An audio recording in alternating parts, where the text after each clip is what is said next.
नमस्कार, विशेष में आप सभी का बहुत बहुत स्वागत है। मैं हूं आपके साथ चित्रा त्रिपाठी। नीतीश के मन में क्या है, ये एक ऐसा सवाल है जो अक्सर नीतीश कुमार के सहयोगी दलों के दिल की धड़कनों में उठता रहता है और उनकी धड़कनें बढ़ाता रहता है। नीतीश कब क्या सियासी चाल चलेंगे, किसी को पता नहीं चलता। नीतीश कुमार का इतिहास इस बात पर मोहर भी लगाता है। आज हुई बैठक में नरेंद्र मोदी ने एनडीए की ताकत गिनवाई, तो वहीं नीतीश कुमार ने साथ देने का दम भरा। समर्थन देने वाले भाषण में सबसे ज्यादा उत्साहित नीतीश कुमार ही नजर आए, जिन्होंने भाषण के बाद प्रधानमंत्री नरेंद्र मोदी के पैर भी छुए।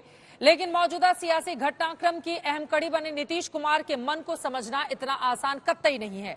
तस्वीरों और बयानों से नीतीश कुमार को नहीं समझा जा सकता उनका इतिहास क्या रहा है और वर्तमान को लेकर नीतीश किस तरह से बेहद उत्साहित दिखे और भविष्य को लेकर कयासों का दौर भी किस तरह से शुरू हो चुका है, उसको बताती हुई हमारी ये रिपोर्ट देखिए। एनडीए संसदीय दल की बैठक में मोदी के समर्थन में भाषण पूरा करके नीतीश कुमार अपनी कुर्सी की तरफ आते हैं तो पहले नरेंद्र मोदी के पैर छूने के लिए झुक जाते हैं। मोदी फौरन ही नीतीश कुमार का हाथ पकड़ते हैं और उन्हें पैर छूने से रोकते हैं। तमाम दलों के सहयोग से मोदी 9 जून को तीसरी बार शपथ ग्रहण को तैयार हैं, लेकिन उससे पहले एनडीए की बैठक से आई इस तस्वीर की चर्चा भी बेशुमार है। अपने भाषण में मुख्यमंत्री नीतीश कुमार ने बार बार पीएम पद के लिए नरेंद्र मोदी के समर्थन का जिक्र किया। मोदी की अगुवाई में बिहार और देश के विकास का भरोसा जताया। नीतीश कुमार के इस अंदाज ने सहयोगी दलों का भी विश्वास बढ़ाया।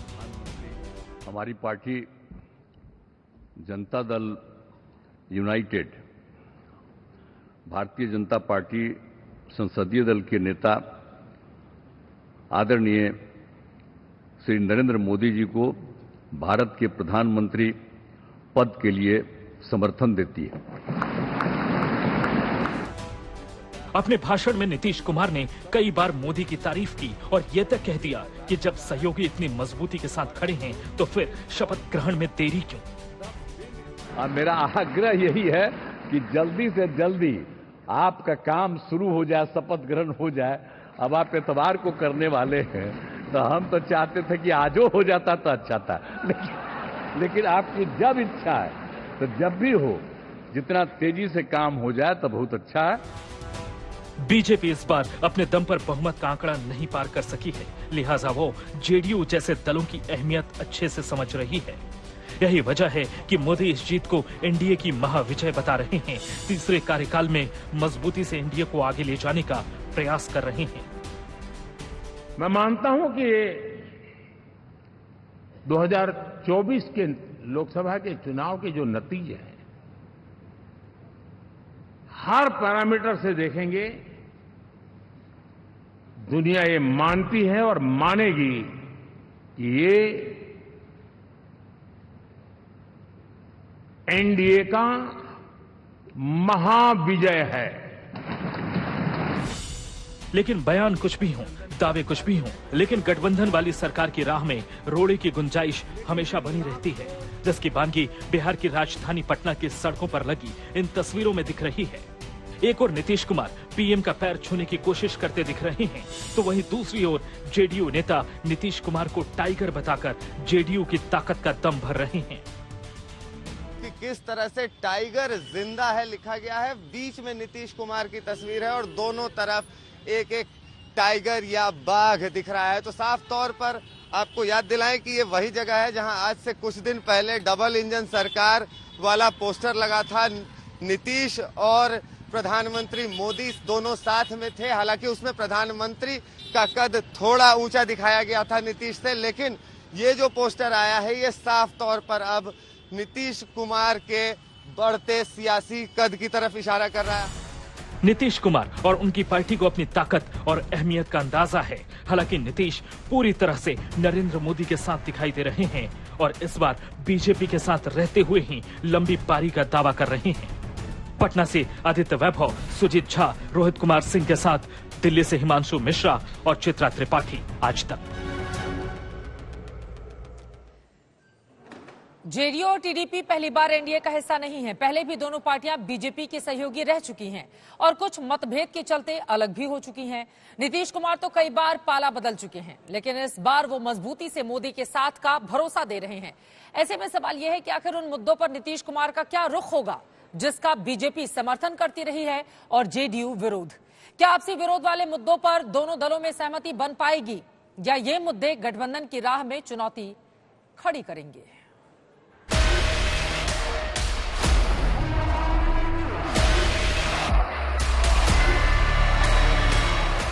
मोदी तीसरी बार देश के पीएम बनने को तैयार हैं। एनडीए की बैठक में सहयोगी दलों की ओर से भी मोदी के नाम पर मुहर लग चुकी है और अब 9 जून को पीएम मोदी की तीसरी पारी की तैयारी हो रही है।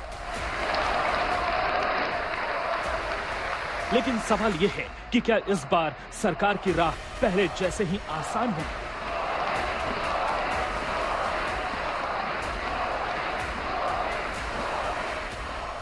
क्या पहले जैसे ही सरकार आसानी से बड़े फैसले ले सकेगी या फिर जेडीयू टीडीपी जैसे बड़े सहयोगियों की मांगे सरकार की राह में चुनौती पैदा करेगी?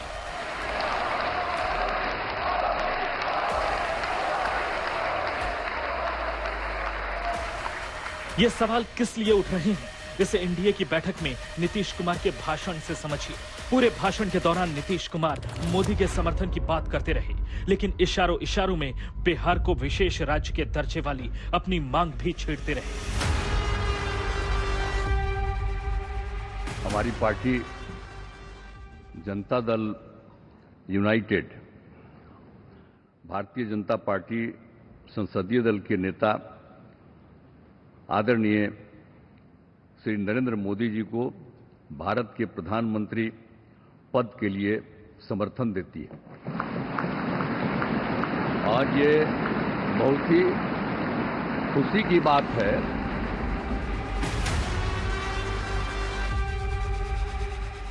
केवल एक बार नहीं बल्कि 2 बार नीतीश कुमार ने इस बात का इशारा किया और आगे के बयान में मोदी के समर्थन का भरोसा दिया।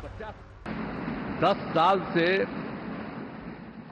ये प्रधानमंत्री हैं और फिर प्रधानमंत्री होने जा रहे हैं और इन्होंने पूरे देश की सेवा की। अब पूरा भरोसा है कि जो कुछ भी बचा है अगली बार ये सब पूरा कर देंगे और जो भी हर राज्य का है।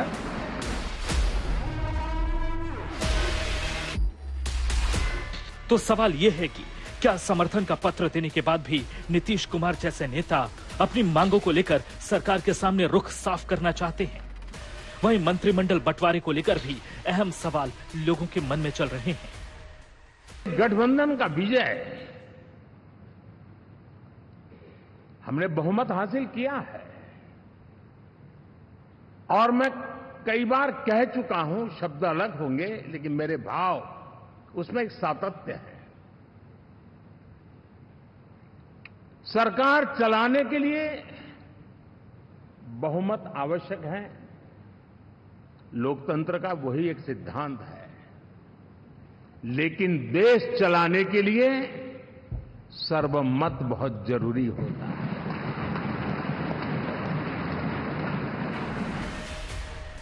बात 1999 की करें तो उस वक्त जेडीयू के कुल 21 सांसद थे, जिसमें 18 बिहार और 3 कर्नाटक से थे।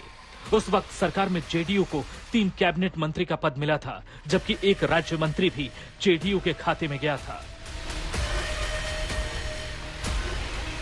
मौजूदा दौर में नीतीश कुमार और उनकी पार्टी के बड़े नेता अभी मंत्रिमंडल को लेकर कुछ भी नहीं बोल रहे हैं, लेकिन पार्टी के और नेता मोदी की तीसरी सरकार में अहम मंत्रालयों की उम्मीद जता रहे हैं।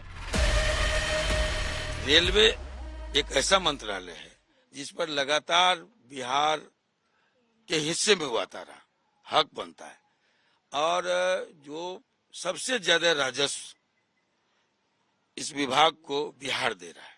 बिहार के कारण जो प्रवासी बिहारी हैं, जो बिहारी हैं, वो सबसे ज्यादा रेलवे को राजस्व दे रहा है। मुद्दे और भी हैं। नीतीश कुमार कई बार uniform civil code CAA, NRC, one nation one election जैसे मुद्दों का विरोध करते रहे हैं और सरकार गठन से पहले ही जेडीयू नेता केसी त्यागी अग्निवीर योजना की समीक्षा की बात कह रहे हैं। अग्निवीर योजना, इसके अलावा यूनिफॉर्म सिविल कोड और इस तरह का कंटेंशन, एक राष्ट्र एक चुनाव, अब इन विषयों को लेकर जेडीयू का रुख क्या होगा? जस का तस है, लेकिन समन्वय बनाने का प्रयास करेंगे बजाय कन्फ्रंटेशन के। यूसीसी पर समर्थन होगा जेडीयू का?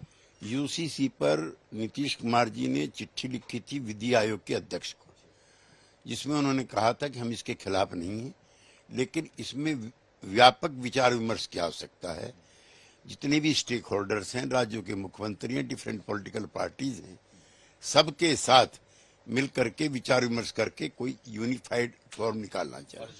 जनता दल यूनाइटेड ने मामले को उठाया है कि अग्निवीर जो स्कीम है उसको पुनर्विचार करना चाहिए।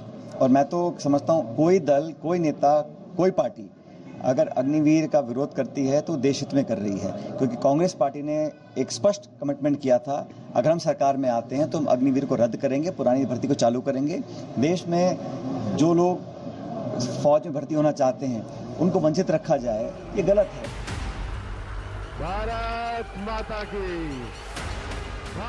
ऐसे में इन मुद्दों पर नीतीश कुमार का रुख देखना अहम होगा, क्योंकि एक ओर वो मोदी के समर्थन में बने रहने का भरोसा दे रहे हैं, तो दूसरी ओर इन मुद्दों पर नीतीश कुमार के सुर हमेशा विरोध के रहे हैं।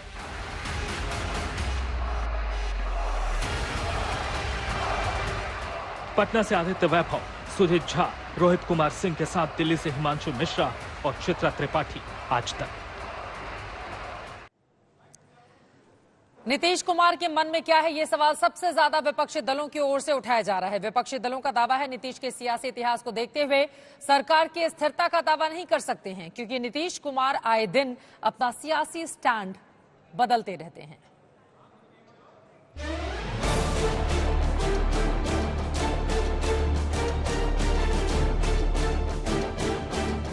नीतीश कुमार सियासत के वो सूरमा हैं जिनका हर दांव मुनाफे वाला सौदा बन जाता है, लेकिन बार बार उनका दांव हर किसी को चौंका भी देता है। इस बार नीतीश चुनाव से पहले ही बीजेपी के साथ हैं और मजबूत गठजोड़ का भरोसा दे रहे हैं। मोदी की अगुवाई में विरोधियों को अगली बार और करारी मात देने का दम भी भर रहे हैं। और हम लोग पूरे तौर पर सब दिन इनके साथ रहेंगे और पूरे तौर पर जो कुछ भी है आज जिस तरह से भी ये करेंगे बहुत अच्छा है। और आप जान लीजिए कि कुछ लोग, हम लोगों को तो अब लगता है कि अगली बार जो आप आइएगा ना, तो इस बार हम देखें कि कुछ इधर उधर कुछ जीत गया है, अगली बार सब हारेगा, हमको पूरा भरोसा। उधर नीतीश के दावों और इस यकीन के बीच विरोधी उनका इतिहास याद दिला रहे हैं। नीतीश कुमार की मौजूदगी में सरकार की स्थिरता पर सवाल उठा रहे हैं। जो इतिहास है वो सभी देशवासियों ने देखा है, खासतौर पर बिहार के लोगों ने देखा है कि कब वो पलटी खा जाएगा कहना मुश्किल है, कब वो चेंज कर लेंगे, इस फ्लोर से उस फ्लोर में चले जाएंगे, ये कहना मुश्किल है।